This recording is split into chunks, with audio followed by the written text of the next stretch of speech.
네, 이어서 부동산 상담 시간입니다. 자, 올 들어 전국 아파트 가격이 4개월째 상승세를 이어가고 있는데요.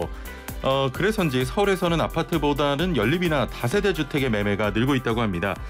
지역별로도 경기도나 인천 등의 가격 변화가 눈에 띈다는데 서울 아파트 값에 지친 시민들 수도권으로 빠져나가고 있는 걸까요? 이런 추세 언제까지 이어질지 자세한 내용 짚어보겠습니다. 자, 방송 들으시면서 부동산과 관련해서 궁금한 내용 있으신 분들 단문 50원, 장문 100원의 유료 문자 샵 0945번으로 보내주시면 함께 이야기 나눠보겠습니다.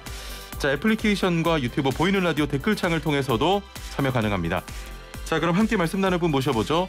박원갑 KB국민은행 수석 부동산 전문위원 전화 연결돼 있습니다. 안녕하세요. 네, 안녕하십니까? 예. 자, 올해 들어 그 전국 아파트 값이 꾸준한 상승세를 보이고 있습니다. 일단 이유가 뭘까요? 정부가 지금 공급이 이제 본격적으로 된다는 신호를 시장에 보내고 있는데요. 예. 여전히 이제 집값 불안 심리가 팽배해 있다 이렇게 볼 수가 있고요. 예. 이게 이제 올 들어서 벌써 4개월 연속 월 1% 이상 이제 오르는 거거든요. 예. 그러니까 월 1% 오른다는 것은 굉장히 많이 오른 건데 그러면 연간으로 보면 12% 오른다는 것은 많이 오르는 거잖아요. 예. 이렇게 많이 오르는 이유는 복합적인데요. 일단은 시중에 돈이 너무 많이 풀렸다는 거예요. 예. 지난 3월 기준으로 M2라고 그래서 광의통화라고 얘기를 하는데요. 예. 시중에 풀린 총 통화량 정도 보시면 될 겁니다. 이게 3,000조를 훌쩍 넘어서 3,313조에 달하고 있고요. 그리고 전세값이 최근에 많이 올랐어요. 예. 그래서 무주택자들이 아예 전세를 사느니 집을 사겠다 이런 사람들도 제법 있는 것 같고요. 예. 그리고 아직은 확정은 안 됐지만 세금이나 대출 규제 완화에 대한 기대감도 반영이 되고 있는 게 아닌가 예. 이렇게 분석을 해보고 있습니다. 지금 그 서울의 경우에는 아파트 값은 오르는데 거래량은 지금 늘지 않고 있습니다. 아파트 값 변화에 이런 원인도 있는 겁니까? 지금 거래량이 줄었다는 것은 수요자가 많이 줄었다는 것으로 볼 수가 있을 것 같아요. 예. 실제로 지금 서울 아파트 거래량은 거의 거래 절벽이라고 할 정도로 많이 줄어들고 있거든요. 예. 서울 부동산 정보 광장을 보면은 지난해 12월에 서울 아파트 거래량이 7,500건 정도가 되었는데요. 계속 예. 줄더만 지난 4월에는 2,900건 정도로 매달 줄고 있어요. 예. 서울은 지금 아파트값 상승률이 4월까지 한 2%밖에 되지가 않아요. 예. 그러니까 대부분이 경기 인천 쪽으로 수요가 좀 이동한 것 같은 느낌이 있어요. 그러니까 지난해는 주로 이제 비강남의 반란이라고 그랬거든요. 오히려 노원구 이런 쪽이 많이 올랐죠. 그렇죠. 그런데 지금은 트렌드가 탈서울 내 집 마련 수요 이렇게 보시면 될 것 같아요. 예. 지금 아파트 값이 많이 오른 지역이 그 의왕 그런 곳인데 시흥 같은 곳. 그동안 좀 아파트 값이 덜 올랐던 지역이 좀 개발 호재 때문에 이렇게 가격이 급등하는 겁니까?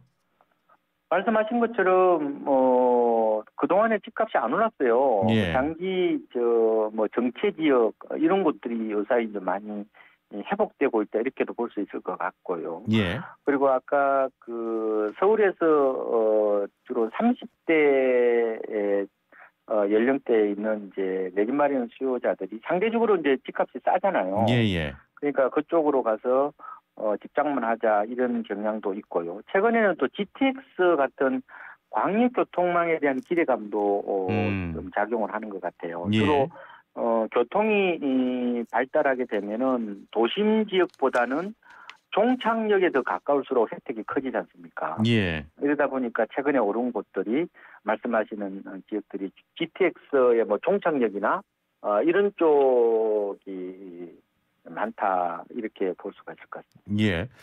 아파트 값이 지금 꾸준한 상승세를 보이고 있는데 전세도 지금 많이 비싸죠? 전세는 가격이 비싸다는 것은 맞는데요. 예. 가격이 크게 오르고 있는 상황은 아니에요. 아, 그러니까 상승세는 아니다. 예. 그러니까 예. 지금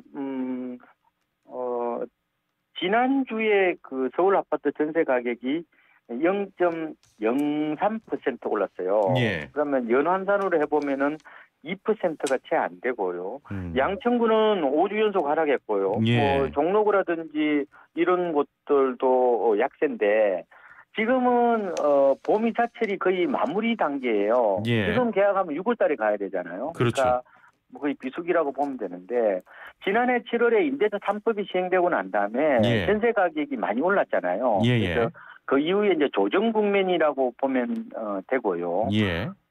그렇지만 이제 일부 뭐 서초구 이런 데서 재건축 철거 유수요들이 좀 나오고 있고요. 올해 입주 물량이 워낙 적습니다. 그래서 예. 다소 좀 불안하긴 하지만 너무 많이 올라서 뭐 전세 뭐 대란 이런 쪽은 가지는 않을 것이다. 예. 이렇게 조심스럽게 예상을 해보고 있습니다. 자, 지금 전반적인 변화 추세를 보면은 서울보다는 경기 인천 지역의 변동이 좀 커 보이는데 어느 정도입니까? 올 들어 4월까지 가장 많이 오른 곳이요. 예. 안산시 상록구라는 곳인데, 예. 그러니까 4월까지 누적 상승률이 한 15.7% 정도 되고요. 아까 의왕시 말씀하셨잖아요. 예. 뭐 14%. 그다음에 고양시 덕양구 12%. 그다음에 뭐 시흥시 같은 경우는 한 10% 정도 되는데, 예. 작년과는 달리 올해는 특히 이제 경기 인천 쪽의 강세가 좀 두드러지는데요. 지방 광역시 같은 경우는 그렇게 높지는 않아요. 그런데 유독 지금 경기 인천에서 집값이 이제 가파른 상승세를 이제 보이고 있는 상황이다. 이렇게 보시면 될 것 같습니다. 그 집값 때문에 서울을 벗어나는 인구가 많다 이렇게도 해석이 가능하겠습니까? 그렇죠. 지금 서울에서 벗어나는 인구가 많이 늘고 있죠. 그러니까 예. 결국은 이제 집을 그쪽에서 가서 산다는 것은 예. 자연스럽게 인구가 탈서울화되고 있다는 거로 볼 수가 있는데 예. 실제로 통계청의 연도별 주민등록 인구를 분석해 보면요. 경기도 인구가 지금 한 1,342만 명 정도가 되는데요. 예. 5년 대비해서 한 7.2% 늘어났고 인천광역시도 한 0.6% 같은 기간 늘어난 거 보면은 서울 인구가 결국 집 문제 때문에 예. 줄고 대신에 이제 경기 인천 쪽이 늘어나는 뭐 집값 때문에 인구가 이동하는 뭐 그런 현상들도 나타나고 있다고 봐야 될 것 같습니다. 예. 자, 그 서울 같은 경우에는 아파트보다는 다세대 연립주택의 매매 건수가 높다고 하는데요. 이것도 아파트 값의 영향이라고 봐야 될까요? 그렇습니다. 또 아파트 값이 이제 급등하고 나면은 후폭풍으로 이제 빌라 값이 오르고 거래량이 늘어나는 경향들이 강해요. 예. 그런데 이제 최근에 그 이사 대책이 나왔잖아요. 예. 그러면 이사 대책 이후에 이런 개발 예정지에서 빌라를 사게 되면은 현금 청산을 할 수 있다는 발표가 나왔잖아요. 예. 그러면 이제 거래가 줄어들 거로 전망을 했는데 오히려 아파트 매매량을 추월했어요. 예. 4월만 하더라도 빌라 거래 건수가 아파트보다 한 2,000건 정도 많을 것으로 지금 분석이 되고 있는데 상당히 이례적인 겁니까? 그렇죠. 예. 아무래도 이제 아파트를 못 사니까 그냥 작은 주거 공간이라도 마련하자는 어떤 그런 뭐 조급함이라 할까요? 예. 그런 생각에서 빌라를 찾는 경우도 좀 있는 것 같고요. 뭐 이사 대책이 나왔지만 여전히 뭐 개발 예정지에 뭐 좀 사야 되는 거 아닌가? 뭐 이런 투자 수요들도 좀 몰린 게 아닌가 이렇게 분석이 되고 있어요. 그런데 이거는 좀 위험할 수가 있을 것 같아요. 아까 말씀드린 것처럼 현금 청산되면은 자칫 손해 볼 수가 있고요. 또 빌라는 또 나중에 팔기가 좀 어려울 수도 있잖아요. 그러니까 여러 가지 또 뭐 입지 여건이나 뭐 가격이나 이런 걸 좀 보고 판단하시는 게 좋을 것 같습니다. 예. 자, 지금 6월에 보유세 조정 이제 시기입니다. 뭐 정부에서도 다주택자들의 처분을 좀 늘리기 위해서 지금 보유세 조정을 한 건데 현재 좀 시장에서는 어떻습니까? 생각보다 매물이 나오지가 않았어요. 예. 그러니까 말씀하신 것처럼 6월 1일이 이제 보유세 그 산정 기준이잖아요. 그렇죠. 예. 또 하나는 6월 1일부터 이제 조정 대상 지역, 서울 같은 조정 대상 지역에서 양도세율이 10%포인트 예. 늘어나게 돼요. 그러면은 5월 말까지 이제 잔금을 받아야 된다는 건데. 그렇죠. 예.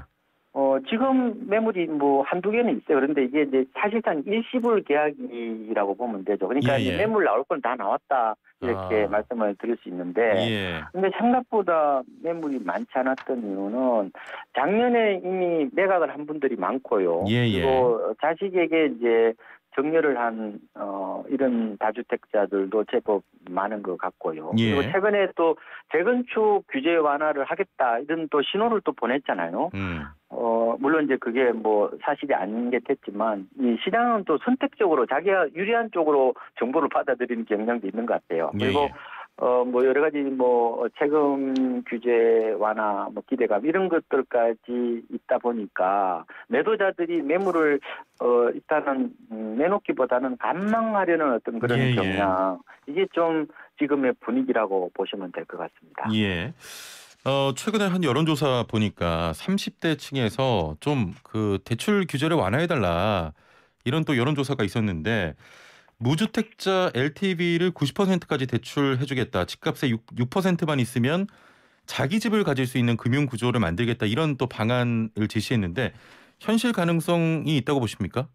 글쎄요. 지금 금융당국에서 이게 대해서 좀 신중한 반응을 보이고는 있어요. 그런데 지금 30대들 저도 얘기를 많이 들어보는데 이 하나같이 전부 다 대출 문턱을 좀 낮추라는 거거든요. 그렇죠. 앞으로 일할 나이가 20년 이상 남았고 내가 갚을 시간이나 능력이 되는데 왜 대출을 안 해주냐는 거예요. 그러니까 미국은 그 보통 그 다운 페이먼트라고 그래가지고 착수금이 있거든요. 보통 한 10에서 한 20% 정도를 내고 나머지는 장기 모기지를 통해서 내 집 장만을 하잖아요. 우리도 그렇죠. 이제 이렇게 하자는 거예요. 결국은. 그런데 또 지금 시장 분위기를 좀 봐야 되는데 만약에 집값이 하락하면은 고스란히 그 손실을 이제 떠안아야 되는 말하자면 깡통주택 될 가능성도 좀 있고요.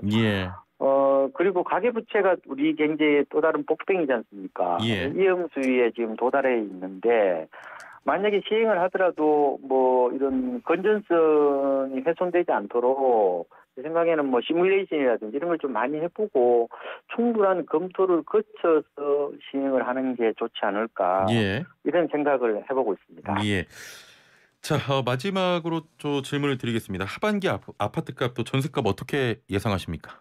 하반기에는 거래가 좀 위축이 될 것 같아요. 아까 말씀드린 것처럼 양도세 중과를 하게 되면은 거래가 좀 줄어드는 이른바 이제 매물 장기 현상이 일부 나타날 수가 있고요.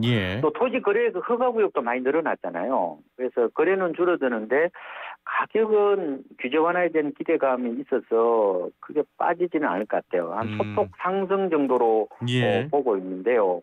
그런데 다만 이제 상반기에 지금 엄청나게 집값이 많이 올랐거든요. 4월까지 지금 집값이 고공비행을 한 상황이기 때문에 하반기 가서는 저는 상승을 하더라도 상반기보다는 좀 낮을 가능성이 있죠. 그래서 저는 상고 하저 이런 식으로 보고 있거든요. 특히나 하반기에는 금리 정상화 가능성이 있지 않습니까? 얘기가 계속 나오고 있거든요. 집값이 지금 오른 것은 저금리와 가입 유동성 세례 영향이 크기 때문에 조금은 시장을 좀 냉철하게 좀 보수적으로 바라보는 것도 좋지 않을까 이렇게 보고 있습니다. 알겠습니다. 자, 오늘 말씀 여기까지 듣겠습니다. 감사합니다. 네, 고맙습니다. 네, 지금까지 KB국민은행 박원갑 수석 부동산 전문위원과 함께했습니다.